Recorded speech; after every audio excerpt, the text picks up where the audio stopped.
I'm going to. So thank you to People's Bank, our sponsor, and thank you to our speaker today. My name is Stephanie Gotard, and I'm the Executive Director of the Historical Society. I took over from Tracy last month, and we're very delighted to have Richard here today. Richard is an historian.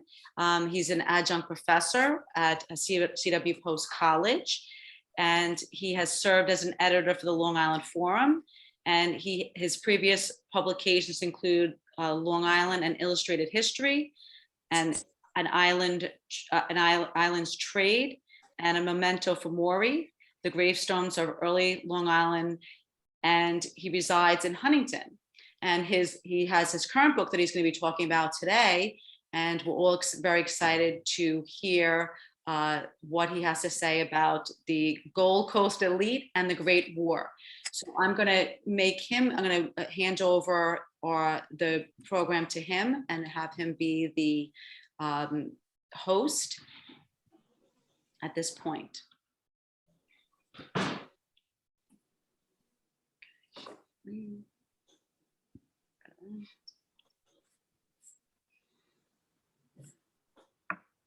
I can find, why is that not working?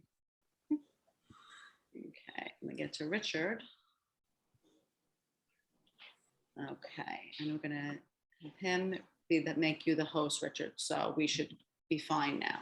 Here it goes. Okay, it's all you, Richard, now. Let's get this going. There we go. And one more thing. If it'll do what I want it to do. How do you like that? It did.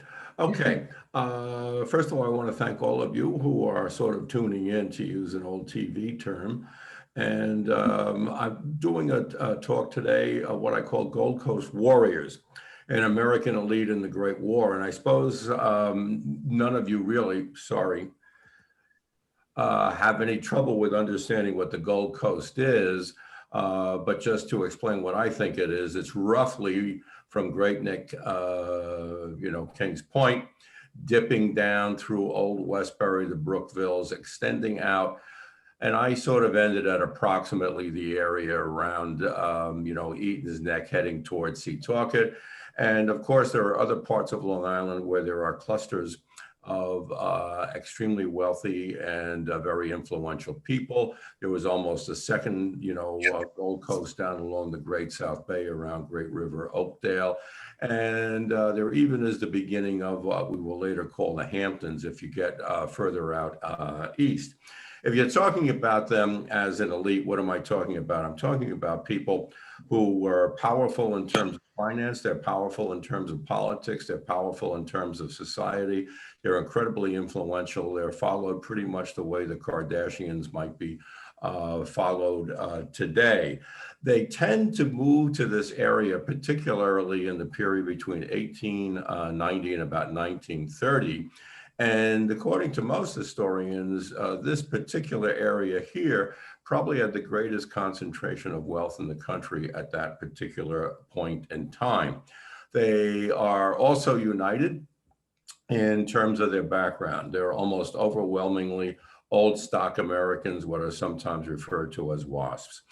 They are also overwhelmingly products of, certainly by the second generation, products of the elite prep schools, which feed into the major Ivy Leagues, such as Harvard, Yale, Princeton, occasionally Columbia, Cornell, that kind of thing. But they have a very similar kind of education. And they are also linked in terms of their socialization and, generally speaking, at least, through their political ideas.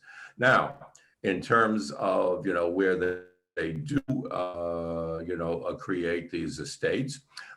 And we can't do a whole thing on it. There are books on the great estates or the country houses, some people call it. Just to give you a smattering of those who I'm going to be referring to. This is Matinacock Point. This was up on what is referred to as East Island, also called Morgan's Island, because this was the estate which J.P. Morgan built up there. And as you can see, this is an early picture. This is probably in the 1930s, in which there was very little there except for the estate itself. And if you moved about, a mile and a half on a straight line to the east, you'd run across another estate about a guy I will be referring to frequently, a man by the name of HarryDavison. And he built an estate in Laddingtown, adjoining Glen Cove, which he called Peacock Point. This was, in fact, the second house there. The first one he bought actually burnt down. And while he was building the second house, which was the new one at the time, he actually had this ornate houseboat fitted out adjoining his place. This shows you the water view there, and the houseboat had everything on it. It had kitchens, it had modern telephones, had exercise rooms, it had virtually everything which you could have, until it was time to move into the second house. Also, most of these people, created a network originally quite small, only 2 or 3 of private clubs. The first one actually was Sewanaka, the Yacht Club, and many of them were interested in yachting, various kinds of water-related activities. Secondarily would have been equestrian sports. This is Piping Rock. This was built in the early 1900s, and it was originally reviewed in newspapers. One commentator said it was the kind of place which George Washington would have built if he had the money. Later on, slightly after the First World War, you got the Creek Club, and then there will be some other ones springing up here and there. But the Piping Rock, the Creek, Sewanaka, those were really like the big 3. And they were very exclusive. First of all, it cost a great deal of money to join. Still ain't cheap. And also limited by the acceptance of the people who began it. And then there were particular kinds of specialized clubs, particularly hunting clubs, such as the Meadowbrook Club, which was primarily devoted to hunting, which in those days, when there was so much undeveloped land, you could run your foxhounds, English style. And also they devoted a lot of time to polo. These clubs and their members were so famous that there were, periodicals which were pretty much devoted to them. This is just one prominent residents of Long Island and their pleasure clubs, and it goes through all of them throughout the island. Some of them, by the way, were still in eastern Queens, and you can see the date down there is 1916, which is before the United States officially, got involved in the war. Just want to see where I'm going next. Okay, we'll stay with this for a second. When the First World War broke out in Europe, the official policy of the United States was neutrality. This was proclaimed by the President Woodrow Wilson. And very quickly, members of many of the leading financial institutions, particularly the Morgan Bank and its allies and its subsidiaries, showed an immediate desire to the Western allies, particularly Britain and France. And most of the money was funneled through Britain, which was the major financial conduit for the other allies. Many of these bankers already had social and financial relationships with the major banking houses in London. And by their background and by their political inclinations, A, they wanted to help the allies as much as they could, and B, growing in importance, they wanted the United States to get involved in the war on the Allied side. The head of the Morgan Bank, which is the key player in this and still in existence, was J.P. Morgan Jr., the first J.P., the guy who really turned it into an economic powerhouse. Had died in, I'm trying to think, it's either 1912 or 1913. This is his son, J.P. Jr., usually known as Jack. He was the master of Matinacock Point at this particular time, and certainly he was very important. But the guy who did most of the decision-making and really was the energy behind what the Morgan Bank does is this man, Harry P. Davison, he was the owner of Peacock Point. He was one of J.P. Morgan Sr.'s golden boys. And by the time J.P. Jr. Becomes head of the bank, Harry Davison is effectively the chief executive officer. I'm not sure if they had the title at that time, but he really is the driving. But he also has a number of other partners, like William Porter and Tommy Lamont, who are totally on board with him in supporting the Allies as much as they can. And Morgan will go to Britain in the fall of 1914, the first autumn of the war, and he makes repeated trips to Britain, both before the United States is officially involved and afterwards. And in almost all of these, what he's doing is he's strengthening the amount of financial and economic support which the Morgan Company is actually arranging. It's almost, if you think about it, running its own foreign policy, which isn't exactly what, you know, the Wilson administration meant by neutrality, but they are doing it. And I put up a little chart here so you can get some idea of the scale of what they were doing.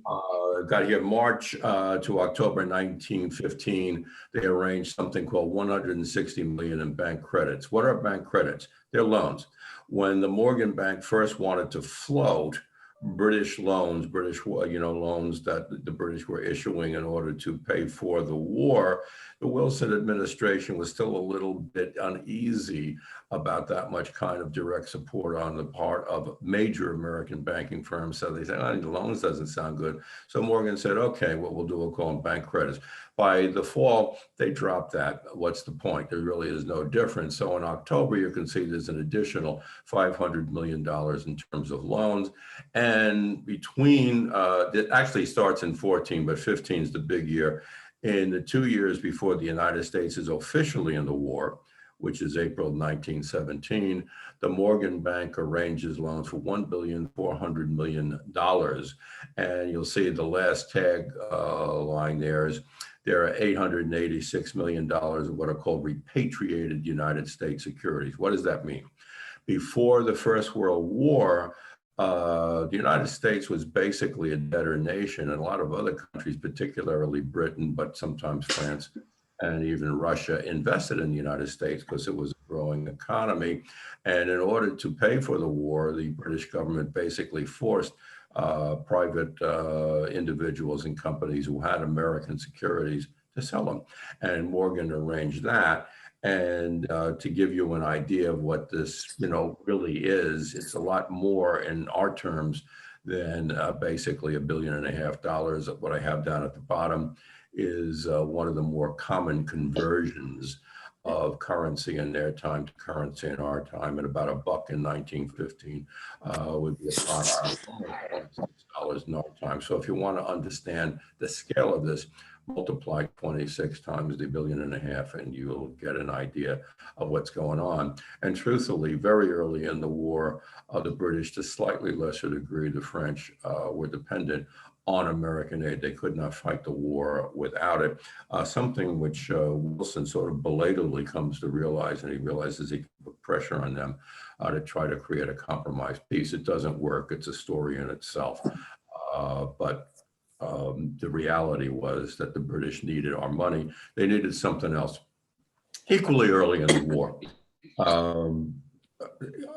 Davison and some of his more active partners believed that Britain is going to need the sinews of war. They're going to need the materials. They're going to need the shells, the explosions. They're going to need the cloth. They're going to need the raw materials. They're going to need enormous amounts of food. And Davison concludes that while the Morgan bankers know an awful lot about finance and marketing loans and stuff like that, manufacturing is something else. So Davison, with Jack Morgan's approval, taps this guy. Not very well known today. I guess, in fact, today, probably only the Morgan name is famous, but this is a guy who totally has faded into obscurity, as far as I can tell. Name was Edward Riley Stintinius. He's a little different because he comes from the Midwest. He was came from St. Louis, rose to, millionaire status and above, essentially through stocks and to a certain degree through railways, moves to the east because this is where the big players are. And Jack and Harry Davison, Jack Morgan and Harry Davison, they make him the head of their export department. And what is his job? His job is to get together the war materials and ship them to Britain and France so the Allies can continue the war. This is going to cause problems because the Germans are not going to find this amusing, and they will turn to submarines as a way to sink ships carrying these materials, these war materials, to the Allies. Ultimately, this will lead to the American declaration of war in 1917. But to give you some idea of the scale of this, in 1915, one of the freighters, actually owned by a Morgan subsidiary called the Minnehaha, suffered an explosion. It was set by a German saboteur. The German Secret Service did attempt to sabotage a lot of these shipments, and sometimes they were successful, but nothing stopped the flow of it. The Minnehaha suffered an explosion, had to, turn into port, but very conveniently, the newspapers then published a full inventory of what it had, and you can see it there. 2,800 cases of shrapnel shells. Shrapnels are explosives which burst into pieces. They're anti-personnel types of weapons. 1723 high explosive artillery shells. Cordite and TNT are both, the raw materials for explosives. Motor oil speaks for itself. 60 hogshead of rum. This may be a bit of a surprise, but the British Army and Navy still gave their soldiers and sailors a rum ration. Some American troops, when we finally got involved in it, served alongside the British Army. And while Prohibition was gaining strength in the United States, the British were still giving the rum ration, which American soldiers liked a lot. You might be surprised about the 230 horses, but a lot of things are still pulled by horses, even though motor transports, excuse me, are still, are rather, being used, including tanks, trucks, and that kind of thing. Foodstuffs. The United States is a big exporter of food, and during the war, American farmers are having boom times. War comes to an end. There's a general recession, which is temporary for most people, but for farmers, it lasts a full decade before the rest of the country is hit with the Great Depression. In addition to all of this financial and material support, many members of the Gold Coast, primarily the younger generations, but essentially cheered on and exhorted by the older ones, are going to get involved in a movement called preparedness, which was to try to get the United States ready for an inevitable intervention in the war, which they believed was coming. The American Army was very small. You get different estimates, 130, 140,000 troops in the regular army, maybe 40,000 in the National Guards badly trained. And the idea was you had to have a cadre, at least of officers, who would then be able to man and a greatly expanded army, because, the major armies, fighting in Europe, these are millions of men. When the war breaks out, we'll have a 4 million man army, 2 million of whom will get overseas, 1 million into action. But in the meantime, what they arranged was for the army to put on preparedness camps. These were volunteer camps in which originally young businessmen and then increasingly young college students would go to places like Plattsburgh. That was the big one in New York. And for a fee, the Army would drill you, they'd train you, they'd teach you rudiments of, shooting and that kind of thing. And the idea was when the war came, you'd know something about, what you'd done. Also, they were pushing for an expansion in, equipment, aircraft, and that kind of thing. A major voice in this, by no means the only one, is the retired president in Oyster Bay, and this is Teddy Roosevelt. And very early, he believed the United States should get involved in the war on the Allied side. He is ferocious in his denunciations of Woodrow Wilson, who was holding on to at least, a semi-neutrality for 2 years. And he is pushing for these preparedness camps. Not everybody likes this. This is a kind of a cartoon of Roosevelt. You may not see that often in the standard work, but this is by a non-interventionist who believes that all Roosevelt wants to do is get the country involved in an unnecessary war. He is joined by a person who is probably, let's say, unjustifiably underappreciated unless you have children in the South Huntington School District. And this is Henry L. Stimson. Stimson, went through the usual prep school, Harvard Law kind of thing. And then he became a government lawyer when Teddy Roosevelt was in office. Got a lot of bumps by Ted. When Taft took over in 1908, he became Secretary of War. Wilson comes in. Wilson's a Democrat. All those people leave. But he was a big exponent of preparedness, calling for the United States to get ready to expand its army, joined preparedness camps that was a little bit on the older side. And when the war breaks out, like many of these people, even the ones who are a little bit old, he will join the service and he will see action. Ended up as a colonel. And like Teddy, he preferred in his retirement years to be called a colonel. This is probably 1919, shortly after the war.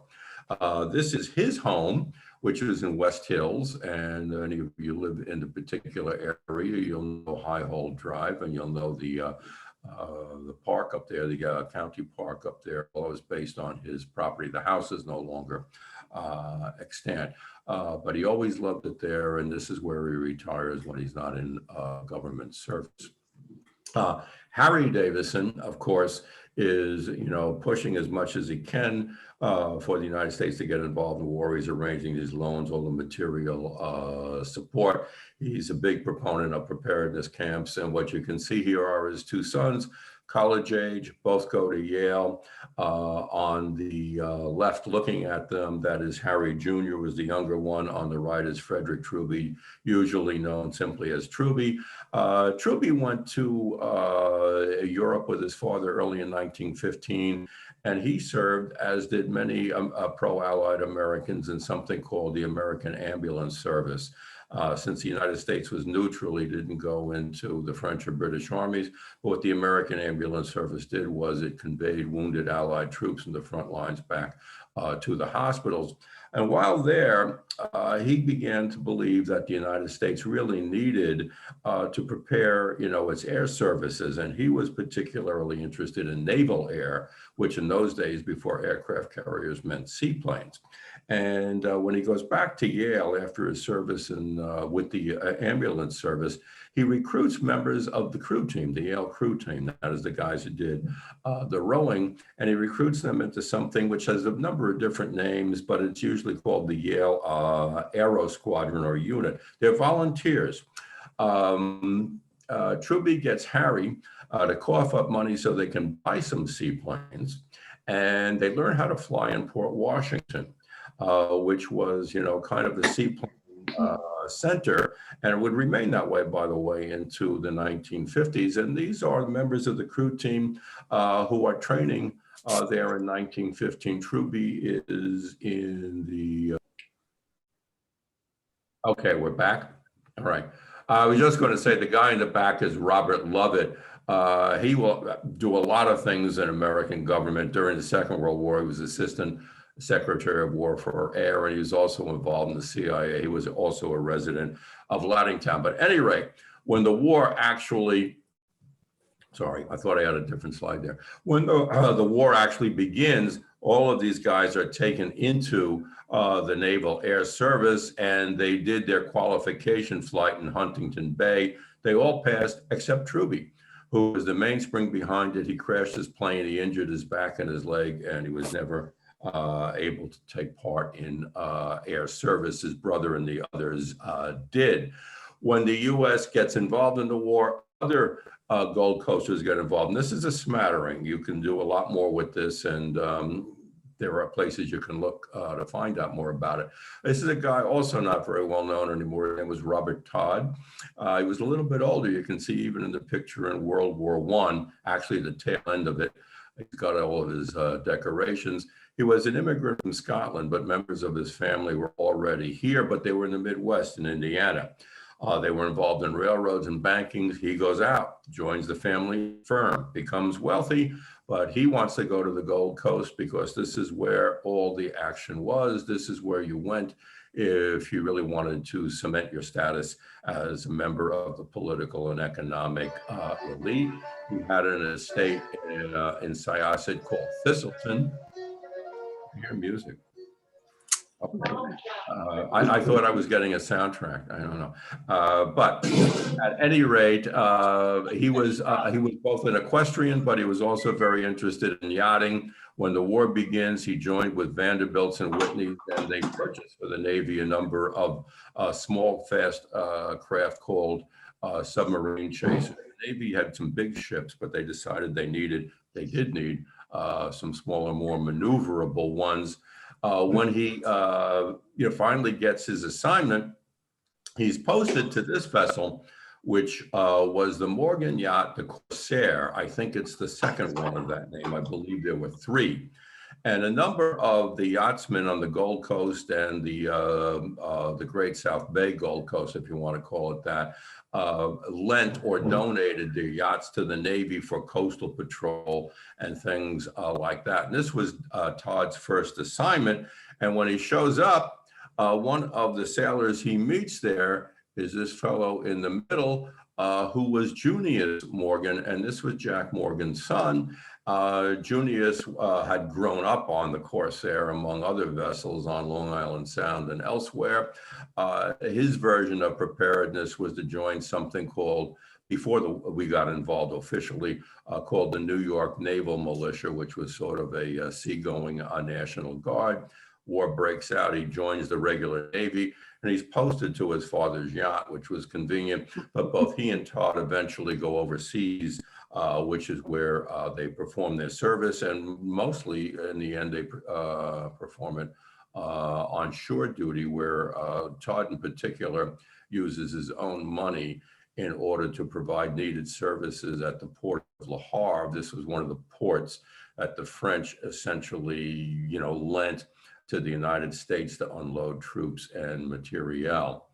Another Gold Coaster, this one from Old Westbury, not well remembered today, was Bradley Martin. He was second generation money. His family made a great deal of money in banking. He married the sister of J. Phipps, who inherited the Phipps fortune. Ultimately, that's Carnegie Steel. And Phipps was the owner, and I believe he was the builder of Westbury House, which we know is the centerpiece of Old Westbury Gardens. Bradley was a little bit on the older side, not outrageously so, went into preparedness camps up at Plattsburgh. And when the war broke out, he was assigned to the 77th Division, which trained at Camp Upton, which was out in Suffolk. Today, it's the site of Brookhaven National Labs. Saw a lot of action in the Argonne campaign, or the Argonne Forest, which was a very tough, grueling, and expensive in terms of bodies for the United States Army. A lot of young men, and again, I'm only doing, a selection of them, like Truby, were attracted to air. It was the new thing. It was sort of like what space travel was in the 60s, or maybe Elon Musk will, rejuvenate it now. This is a fellow by the name of Tommy Hitchcock. His father was also Tommy Hitchcock, but Tommy Hitchcock Sr. The senior Tommy Hitchcock, I don't have a picture of him. The money ultimately comes from banking, but he was primarily a horseman. He was one of the founders of the Meadowbrook Club, and he also was the guy who created the family home at Half Hollow Farms in Old Westbury. When the war breaks out, Tommy wanted to join the United States Air Service. Army Air Service, I should say. That was the forerunner of the Army Air Corps, which is the forerunner of the Air Force, if you're trying to figure out where it fits. But he was only 17, they wouldn't take him. And so he sort of finagled his way into the French Air Force. Usually the ex-president in Oyster Bay is considered to have aided him in that. Tommy went overseas, flew a number of missions. He did shoot down a number of German planes before they shot him down. He was wounded and he was captured by the Germans and sent, after he got out of a German military hospital, because his wounds were pretty serious. He managed to escape when he was being transported by train from one German POW camp to another. He made his way to Switzerland, got back to France, but the war ended before he could return to action. We'll mention him again a little bit later. That's the farm. Tommy and some of the other ones trained at Hazelhurst Field. Mineola Garden City was almost like a little military city during the First World War. There were two airfields. What was Hazelhurst 1 and Hazelhurst 2. Hazelhurst 2 ultimately became Mitchell Field. If you're wondering what happened to Hazelhurst, it becomes Roosevelt Field, and you know what happened to that eventually. Okay. There was also a large Army training center, and also ultimately at the end of the war, a demobilization center called Camp Mills. F. Scott Fitzgerald spent a little time there.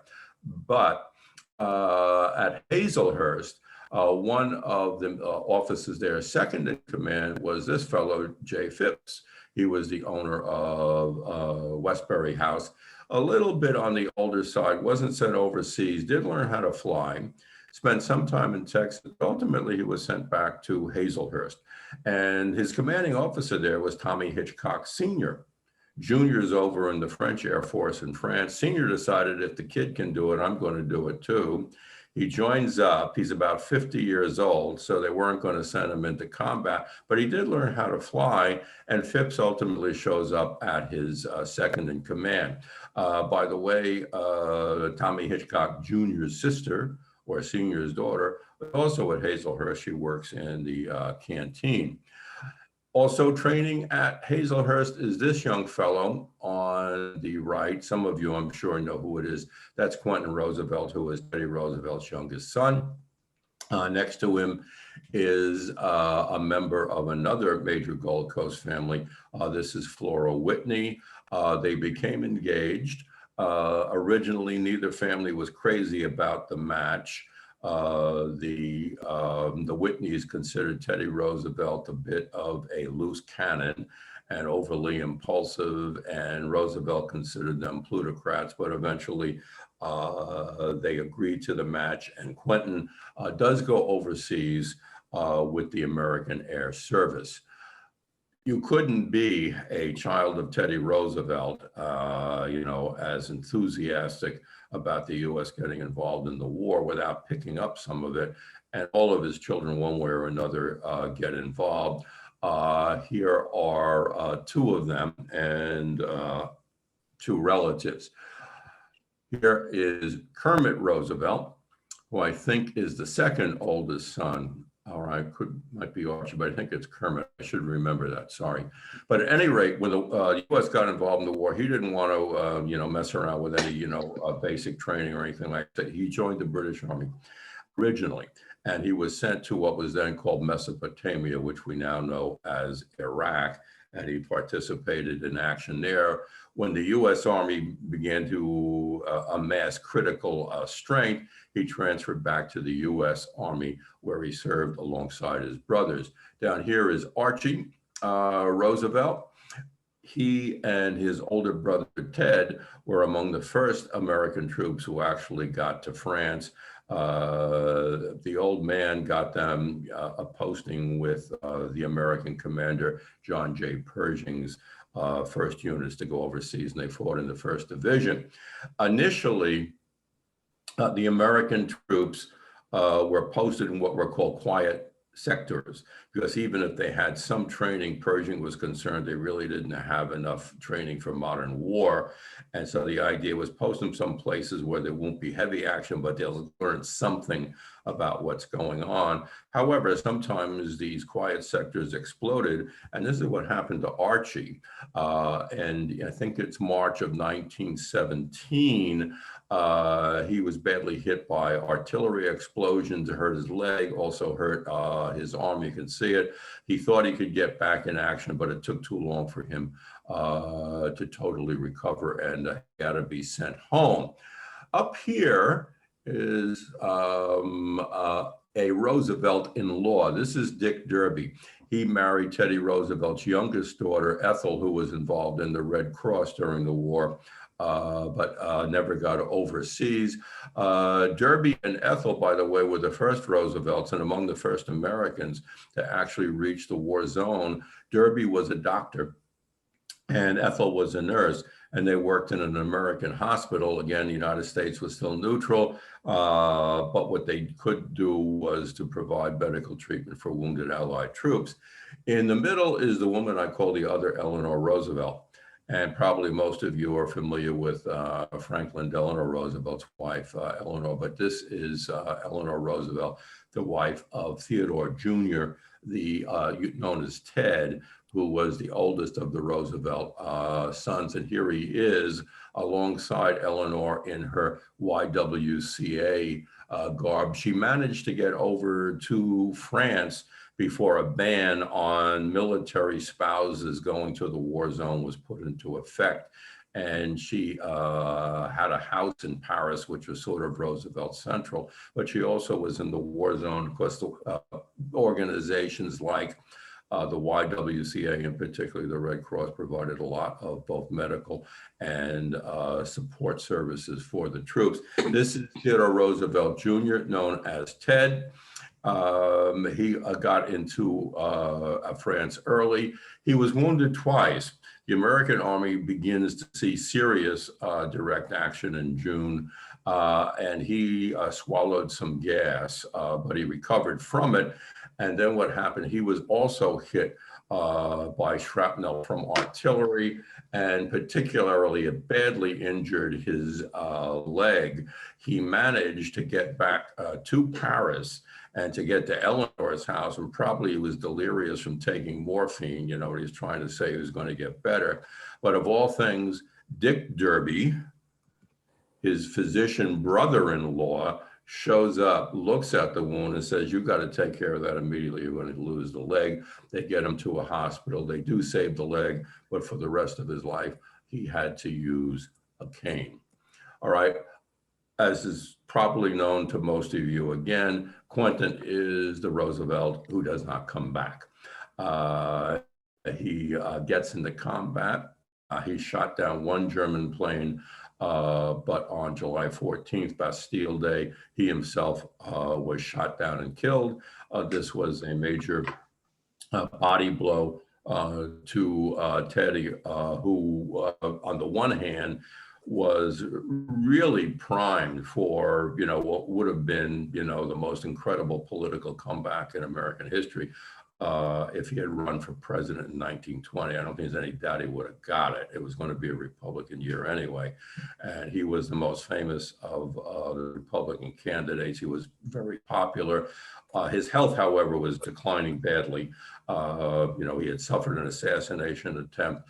He had become seriously ill in an expedition into Brazil in 1913. And also, truthfully, he was overeating prodigiously. And when Quentin was killed, you know, it was a tremendous, you know, blow to, I think, his emotions. And he died in January of 1919. What some of the other Gold Coasters do, the ones who don't go overseas, here's our friend Harry Davison. Davison undergoes a transformation, what one historian called an epiphany. He was a pretty, you know, driven hard-nosed financier whose idea was money and supplies for the Allies. But when the U.S. gets involved in the war, the Wilson administration, somewhat reluctantly, they don't necessarily like Morgan bankers, they make him head of something called the Red Cross War Council to coordinate activities for the Red Cross at home and also in the war zone. And Davison takes this very seriously, and he begins, to become more of a what you might call close to a philanthropist than a Morgan banker. And particularly, he becomes interested in international Red Cross activities and coordinating the work of the Red Cross from the different allied countries. And here you see him with the Japanese delegation. And this fellow next to him is the Crown Prince of Japan, whom we would later know as the Emperor Hirohito. He was, of course, very good with money. And when he first, took over, the idea was to raise, a lot of money for the Red Cross. And the government thought, well, let's put a goal of maybe $100 million, and we're lucky if we get 80. He raised $113 million in something called the Kick the Kaiser campaign. And throughout the war, he raised somewhere in the neighborhood of 400 million. But again, he's very interested during the war and immediately after in this kind of peacetime, kind of coordination for Red Cross societies. Not that he forgets his idea of, a kind of an Anglo-American dominance of the world. And among the things he does before he dies is he sets up a scholarship for British college students to study at Harvard and Yale. The idea is you're going to reinforce these links between what he saw, not correctly, as two basically Anglo-Saxon countries.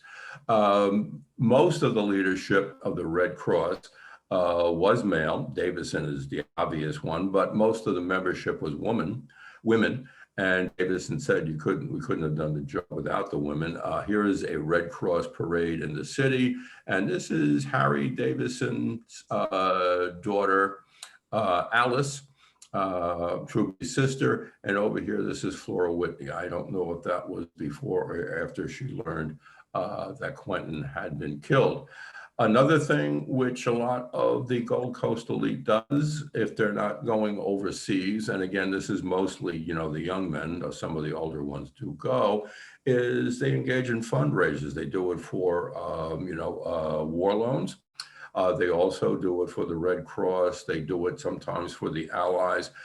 There are two really huge, almost spectacular fundraising events which are held on Long Island, one in 1917, one in 1918. The first one was for the Red Cross, and it was held at a place called Rosemary Farm, which was owned by a man named Roland Conklin. And this was basically where the Catholic seminary is if you go up heading toward Lloyd Neck. You're still in Lloyd Harbor, but you haven't gone down the hill to the causeway. And Conklin called his estate Rosemary Farm, named it for his daughter. But perhaps, he's got a huge mansion house. They all did. But the most unique thing which he had, and this was really under the impetus of his wife, was this amphitheater. It's called the Rosemary Farm Amphitheater. And his wife was very interested in the arts, theater, dramatic displays, opera, that kind of stuff. And so the idea was that the spectators would come in and they can sit on these terrace kind of things. By the way, this is, Cold Spring Harbor in the background, Center Island. And then down here, there is this little kind of stream, and you have this nice little open space here, and this is where the performers would perform. And what Conklin did was, with the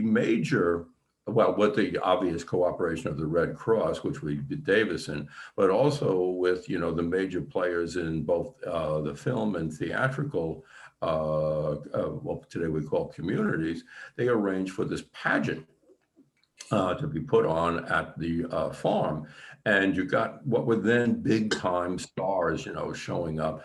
If you know theatrical history, some of them are Barrymores, but also Peggy Wood is there, Gene Eagles is there. And what they would do in this pageant, some of them highly costumed, they would put on scenes from British or French histories, and then they would have allegorical recitations about the righteousness of the Allied cause. And there were large numbers of people came, special Long Island Railroad cars came, taxi service up to the farm, that kind of thing. It was so successful. They put it on in the city, I think in Madison Square Garden. And it was also filmed.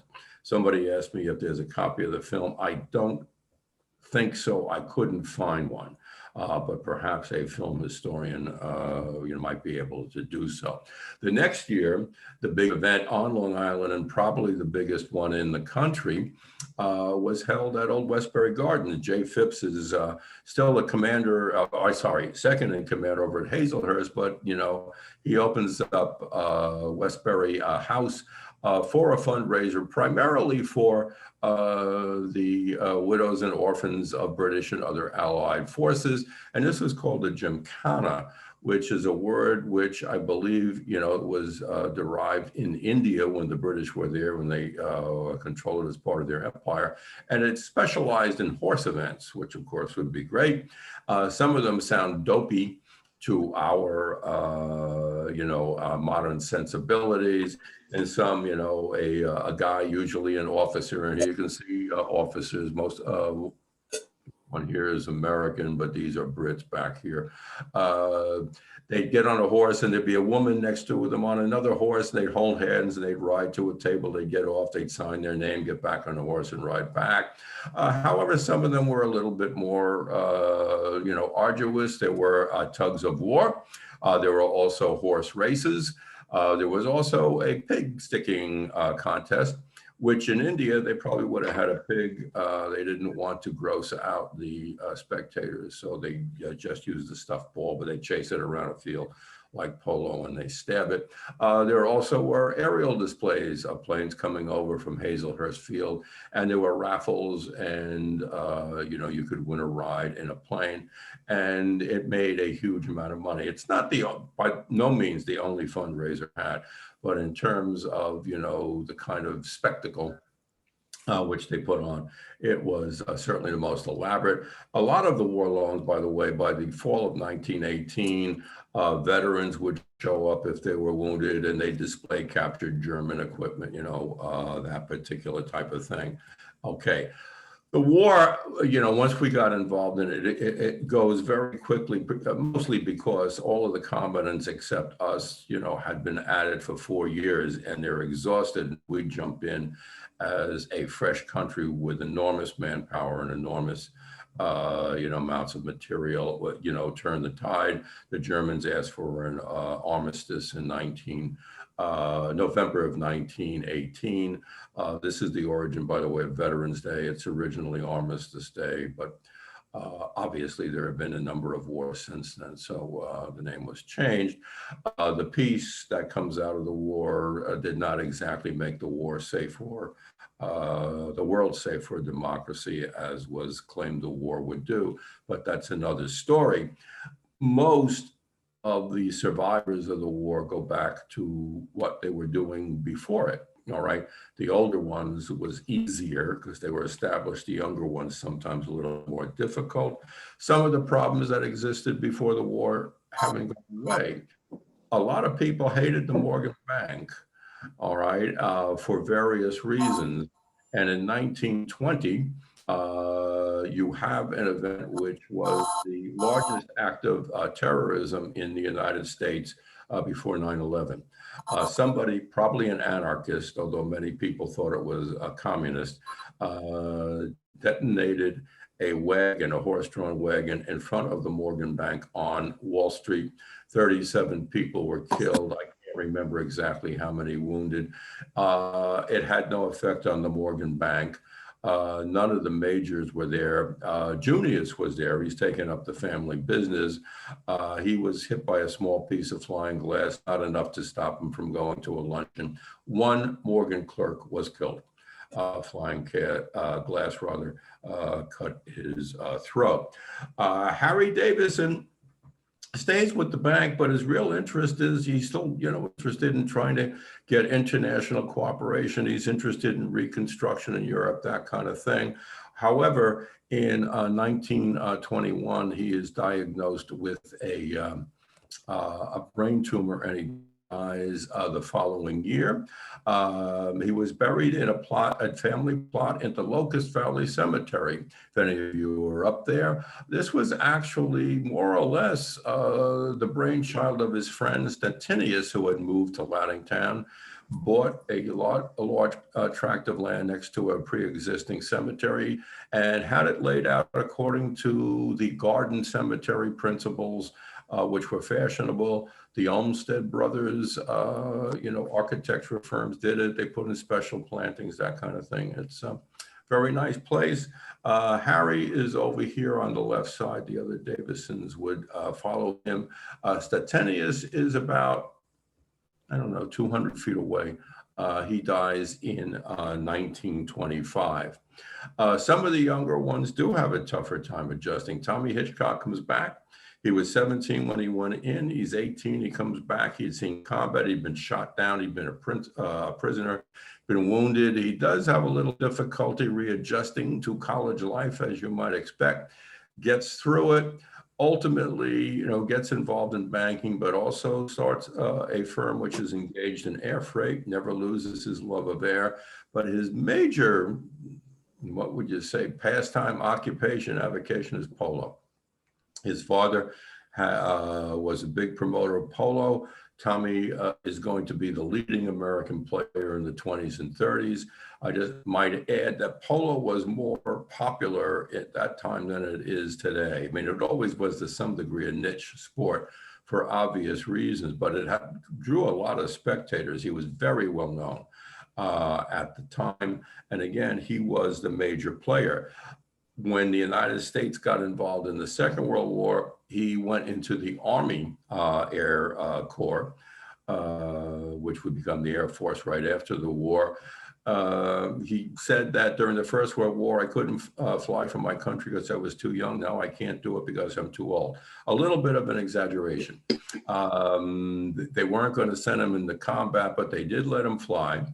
And he was sent to England, and one of his last jobs was trying to figure out why a new plane, a fighter plane, which was so promising, was unfortunately prone to stalling out and crashing. This was the P51 Mustang, and in the spring of 1944, before the Normandy invasion, he took one up. He put it into a dive to see what it would do, and what it wouldn't do was to pull out of the dive, and he was killed.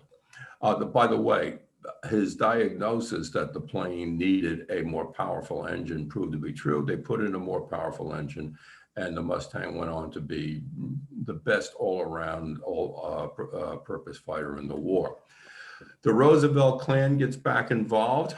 All right, go back to them because they are so well known. This is Kermit. Kermit has an increasingly tough time in the late 1930s, not really financially, but because he is descending into alcoholism. He probably already was a depressive. His marriage is falling apart. He's involved in affairs. When war breaks out, he repeats what he did in the First World War. The United States was officially neutral the first 2 years of the Second World War, though there was no disguising our support for the Allies. And he joined the British Army, saw some service in a failed Norwegian campaign, comes back to the US, still drinking heavily. Sometimes the family doesn't know where he is. Ultimately, they prevail upon their distant cousin in the White House to get him sent to Alaska. They figure if he is kept away from the club life, the nightclub life, that this will be beneficial. Not beneficial enough. In 1943, he put his service revolver under his chin and blew his brains out. His mother, who was still alive, was told that he died of a heart attack.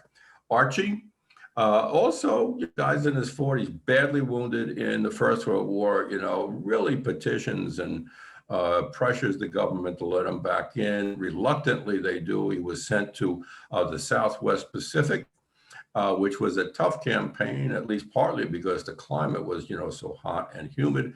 Nevertheless, he serves there for a number of months, trying to buck up the young soldiers by telling them, about, how he was in the First World War. They tried to kill him. They didn't succeed.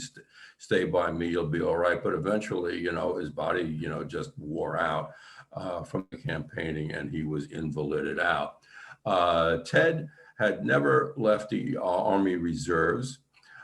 Goes back in. He still, had a very bad leg, still has to use the cane, as you can see there.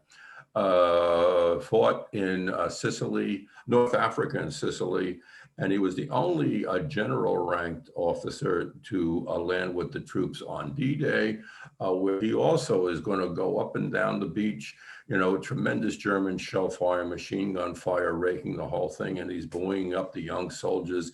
Sometimes he's telling them quick, brief anecdotes about his father, and how it was in the First World War.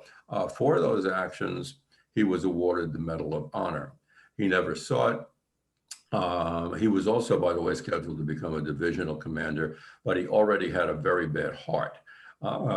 He really had to beg Eisenhower to let him land with the troops, but he died in July of a heart attack.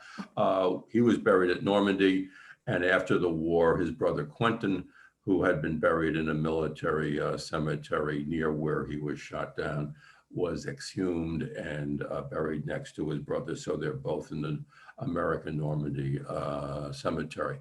No Gold Coaster had a more prominent post-war career than this man, and this is Henry L. Stimson.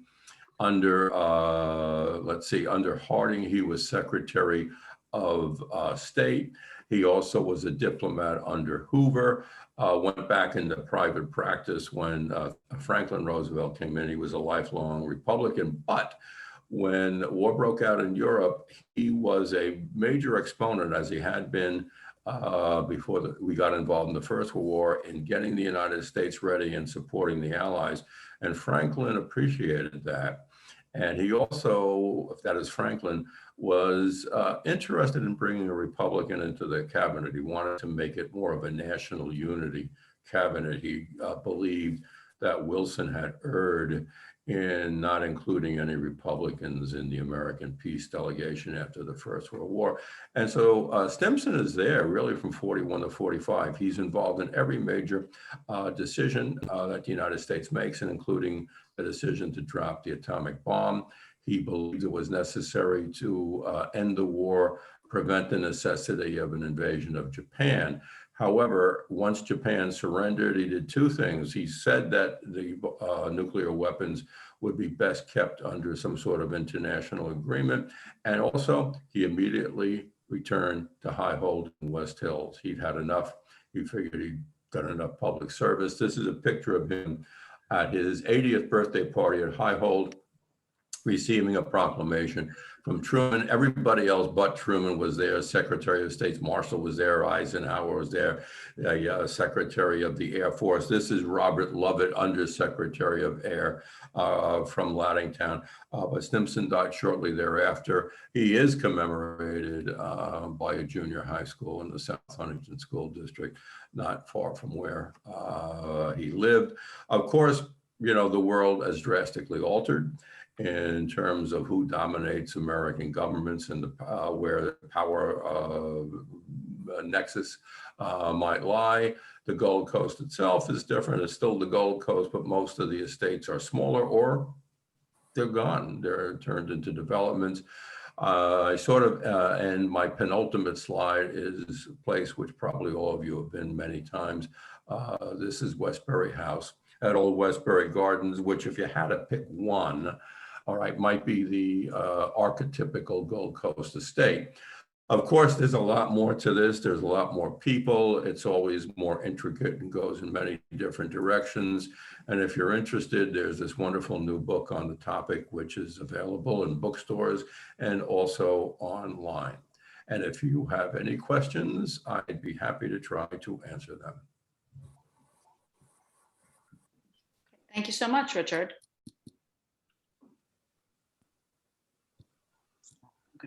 There's Richard's book, as everyone can see. I want to thank you very much. Does anyone have any questions for Richard? He did give us quite a bit of information. Maybe too much information. I've pared it down. Well, I have a question. Who is of this in this series of research? Who was the person you found most surprising? You know, you found some information that was really shocking to you.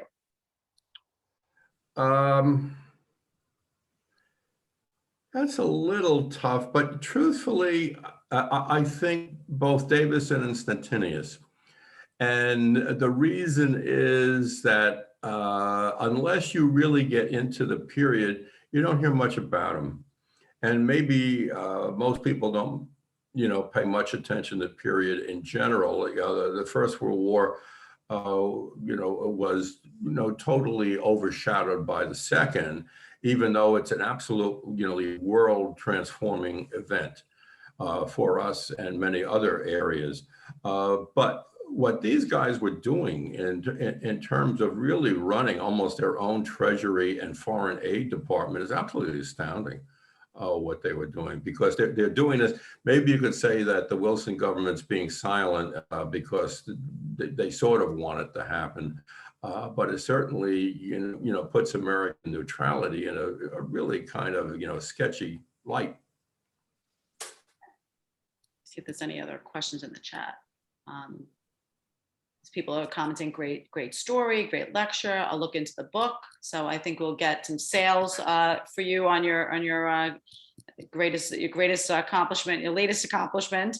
I appreciate everyone for joining the Lunch and Learn today. And of course, I'm very appreciative of our sponsor for today, the People's United Bank, and Stephen Centino for always supporting the Huntington Historical Society. And please look on our website, as we will have other Lunch and Learns. As I was saying to Richard earlier, we will hopefully go into in-person Lunch and Learns in 2022, hopefully in March. But our next Lunch and Learn will be early December on the Brooklyn Bridge. And that will be, I think, is a crowd favorite as well. But if you want any, I will send any information about Richard's book when I send the link to everybody, and I send my thank you, so that if you would like to purchase his book, and if you didn't catch that on the screen share before, you'll be able to do that.